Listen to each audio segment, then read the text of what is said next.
There are moments in the grand cosmic play when a single soul arrives on our planet, destined to shift the very currents of human thought.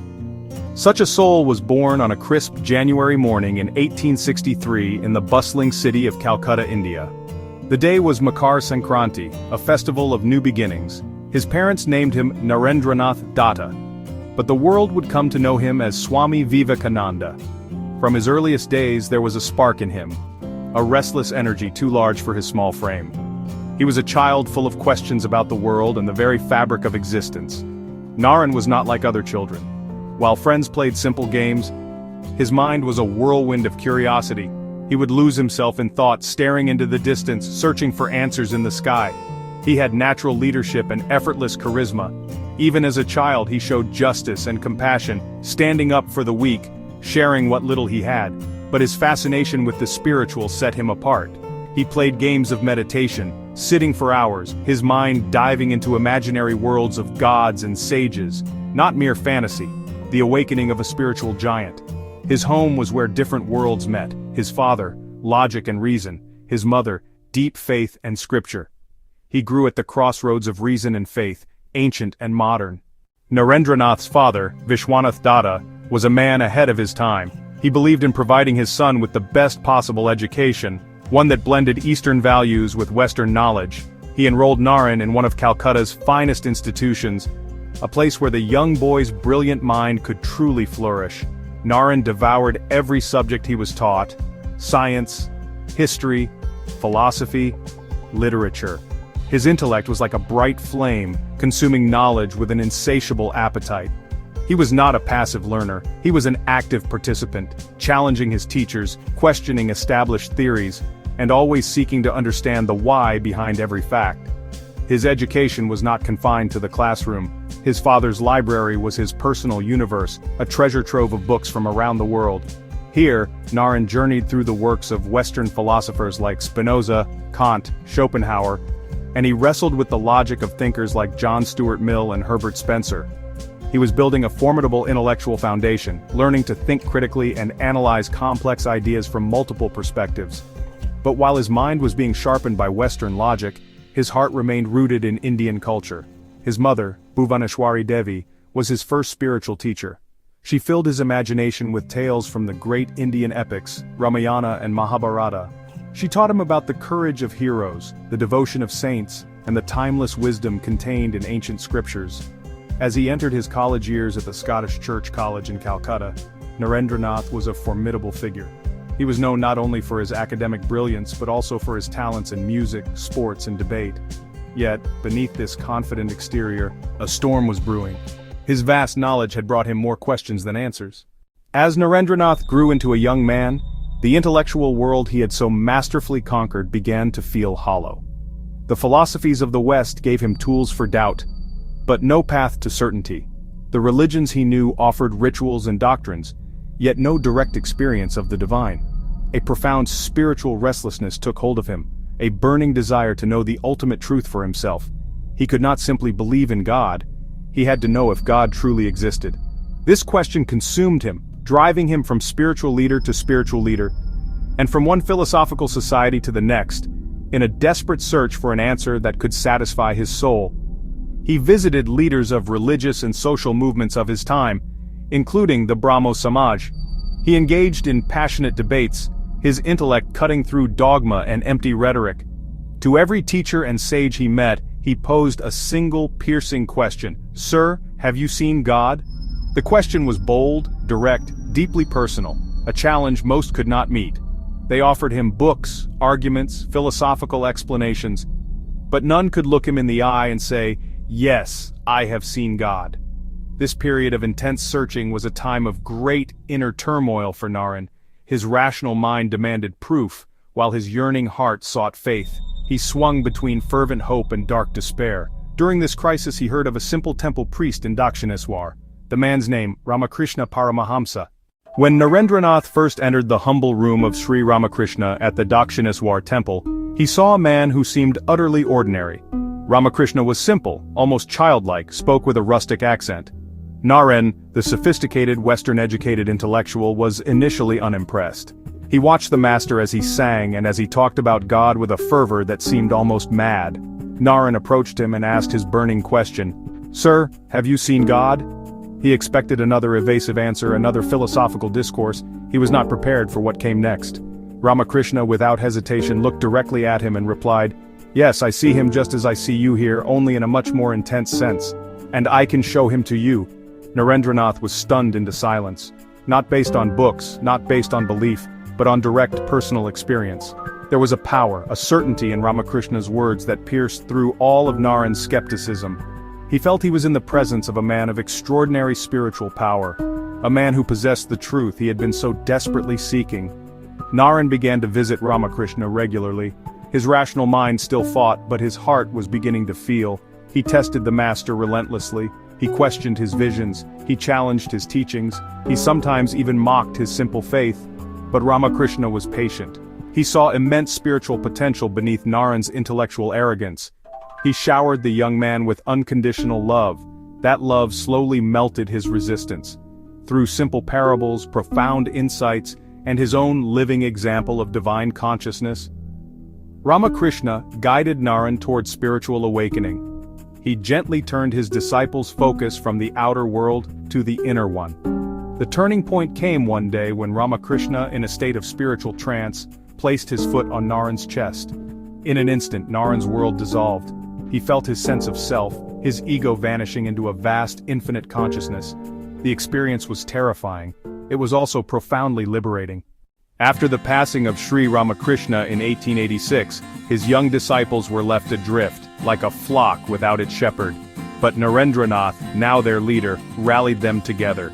He inspired them to renounce the world and dedicate their lives to realizing the truths their master had taught them. In a small, dilapidated monastery at Baranagar, they took their formal monastic vows. It was here that Narendranath Datta shed his old identity and was reborn as Swami Vivekananda. This was the beginning of a new chapter, not just for him, but for the spiritual legacy of his master, a legacy he was now charged with carrying to the world. However, Vivekananda's soul could not be contained within the walls of a monastery. A great fire was lit within him, a desire to understand the true condition of his motherland, India. He felt a deep calling to wander across the length and breadth of the country as a penniless monk, with nothing but a staff, a water bowl, and an unwavering faith in the divine. For several years he walked the dusty roads and winding paths of India, from the Himalayas in the north to Kanyakumari in the south. He lived with the poorest of the poor and stayed in the palaces of kings, seeing firsthand the immense diversity and the deep-rooted problems of his nation. During these travels his heart ached at what he saw. He witnessed the crushing poverty, the widespread illiteracy, and the social stagnation that had gripped the land of his birth. He saw how the profound spiritual truths of the Vedanta philosophy were forgotten, buried under layers of meaningless ritual and crippling superstition. He saw a nation that had lost its self-confidence, a people who had forgotten their own glorious past and their inherent strength. This direct encounter with the suffering and degradation of the masses transformed him. His personal quest for liberation expanded into a powerful mission for the upliftment of his entire country. His journey culminated at the very tip of India, at Kanyakumari. There, he swam across the turbulent sea to a rock and meditated for 3 days and 3 nights. Sitting on that last bit of Indian rock with the vast ocean stretching before him, he had a profound vision. He saw the past, present, and future of India. He understood that India's mission was to share its timeless spiritual wisdom with the world. But he also realized that a starving, broken nation could not fulfill this mission. India first had to be reawakened. It needed strength, education, and self-respect. It was on this rock that Swami Vivekananda's life mission became crystal clear. He would go to the West to seek help for his people and in return, offer them the priceless spiritual treasures of the East. To put his ideas into action, he founded the Ramakrishna Mission in 1897, an organization for self-realization and service to humanity which still continues its work today. With a clear mission burning in his heart, Swami Vivekananda set sail for America in 1893. He was going to attend the Parliament of the World's Religions in Chicago, an unprecedented gathering of spiritual leaders from across the globe.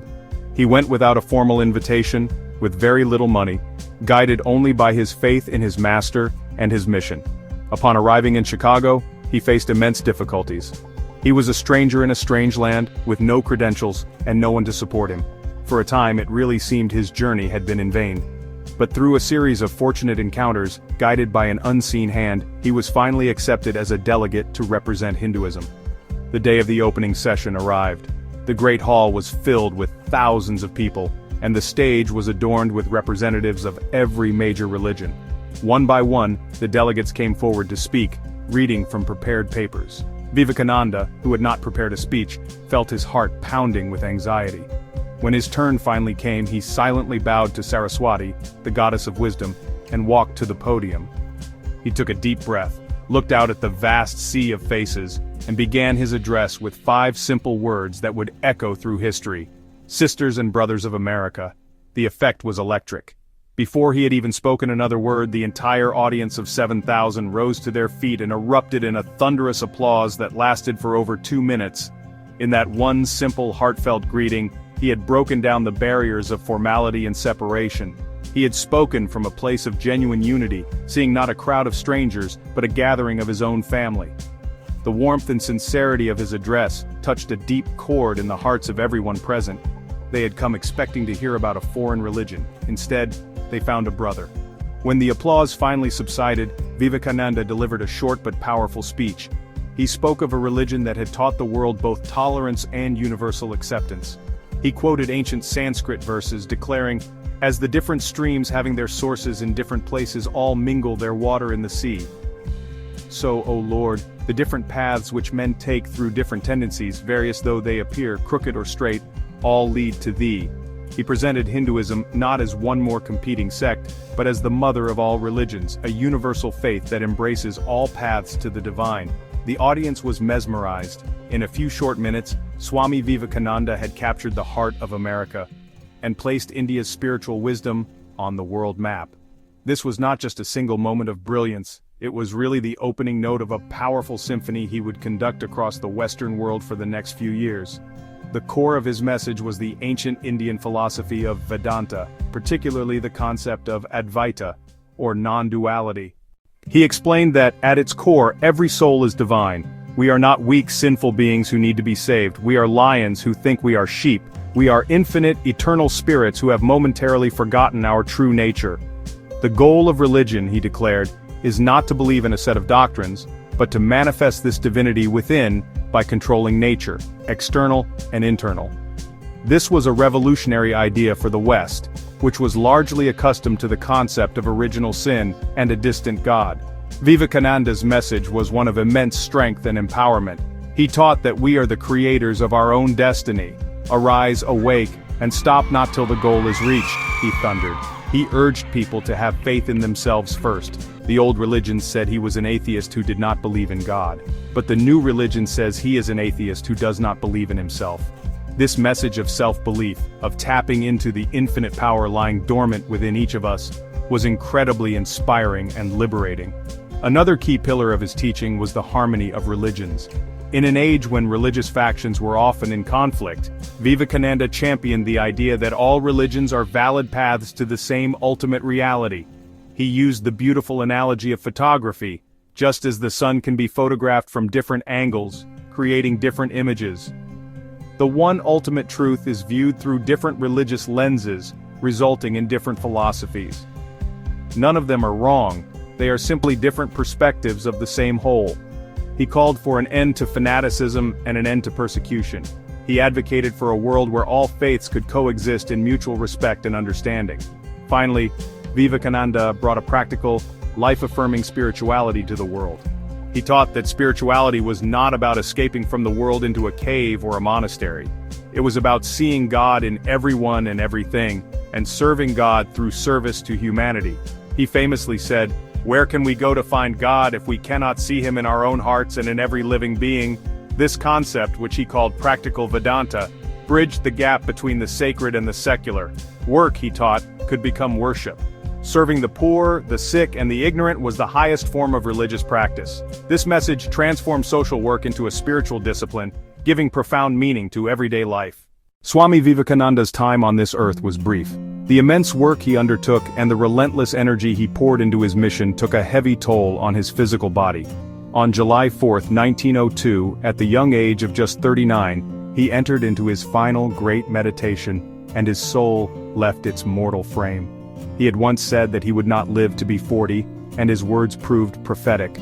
But in that short lifespan, he accomplished more than most could in 100 lifetimes. He had not just lived a life, he had ignited a fire that would continue to burn brightly long after he was gone, illuminating the path for millions. His legacy is vast and multifaceted. For India, he was a patriot prophet who reawakened the nation's soul. He gave Indians a renewed sense of pride in their own culture and heritage. He provided the philosophical foundation for a modern, strong, and self-reliant India. Leaders of the Indian independence movement drew immense inspiration from his teachings. Mahatma Gandhi, Subhas Chandra Bose, strength, fearlessness, service. He is rightly regarded as one of the key architects of modern India, a spiritual force who helped shape the destiny of a nation. For the world, Vivekananda was a bridge builder. He was one of the very first spiritual leaders to successfully bring the profound wisdom of the East to the Western world. He initiated a global conversation between different cultures and religions, fostering a spirit of mutual respect and universal understanding. The Vedanta societies he established continue to be beacons of spiritual light in the West. His books and lectures have been translated into numerous languages, inspiring people from all walks of life to explore the deeper dimensions of their own consciousness. He helped the West see India not as a land of exotic curiosities, but as a deep wellspring of timeless spiritual truth. Today, more than a century after his passing, Swami Vivekananda's message is more relevant than ever. In a world torn apart by division, his call for the harmony of religions offers a path to peace. In an age of anxiety and stress, his teachings on the inherent divinity of the human soul provide a powerful antidote and its infinite potential, offering hope and strength. His emphasis on selfless service reminds us that our true purpose is found in uplifting others. Swami Vivekananda was not just a man, he was a phenomenon, a force of nature, an eternal voice calling humanity to awaken to its own divine glory.